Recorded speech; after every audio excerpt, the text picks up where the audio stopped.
প্রথমেই আমি বলবো যে আপনাদের সবাইকে ধন্যবাদ জানাচ্ছি। ধন্যবাদটা এই অর্থে যে আমরা স্কোপাস ইন্টারন্যাশনাল স্কুলের যখন প্ল্যান করি, প্ল্যানটা আমাদের ছিল কিন্তু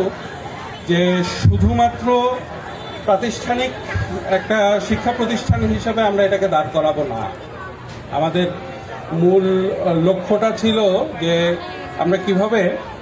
আমাদের যে কেরানীগঞ্জ এবং আশপাশ এই যে এই অঞ্চলটায় যারা আছেন, মানে শিক্ষার সাথে জড়িত যারা আছেন, শিক্ষার ক্ষেত্রে বড় স্টেক হোল্ডার কিন্তু অভিভাবক, অবশ্যই হচ্ছে ছাত্রছাত্রী আছে, ছাত্রছাত্রী এবং শিক্ষকের বিষয়টা আছে, কিন্তু এর বাইরেও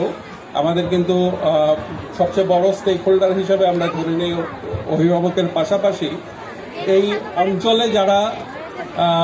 শিক্ষা, সামাজিক উন্নয়ন সেগুলো নিয়ে কাজ করছেন, তাদের সবাইকে আমরা চাচ্ছি আমাদের সাথে নিয়ে একসাথে আমরা একটা শিক্ষা পরিবার গড়ে তুলব। শিক্ষা পরিবার ওই অর্থে যে আমরা আসলে শুধুমাত্র একটা প্রতিষ্ঠান কেন্দ্রিক শিক্ষা ব্যবস্থা না, এর পাশাপাশি আরও যে শিক্ষা প্রতিষ্ঠানগুলো আছে সেই শিক্ষা প্রতিষ্ঠানগুলোর জন্য যেন আমরা কিছুটা মডেল তৈরি করতে পারি, একদম গতানুগতিক না, এর বাইরে যে আমি ওই অর্থে আজকে আপনারা যারা এখানে উপস্থিত হয়েছেন, অভিভাবক যারা আছেন, যারা সামাজিক, সাংস্কৃতিক, রাজনৈতিক জায়গা থেকে যারা এবং এলাকাবাসী যারা আছেন, তাদের সবাইকেই ধন্যবাদ জানাবো যে যারা এসছেন, আজকে উপস্থিত হয়েছেন। এটা একটা জিনিস প্রমাণ করে যে শিক্ষার বিষয়টা আসলে শুধুমাত্রই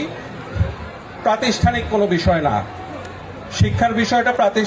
প্রতিষ্ঠানের বাইরে গিয়েও একটা সামাজিক দায়বদ্ধতা। সামাজিক দায়বদ্ধতা কোন অর্থে? সামাজিক দায়বদ্ধতা ওই অর্থে যে আমরা যখন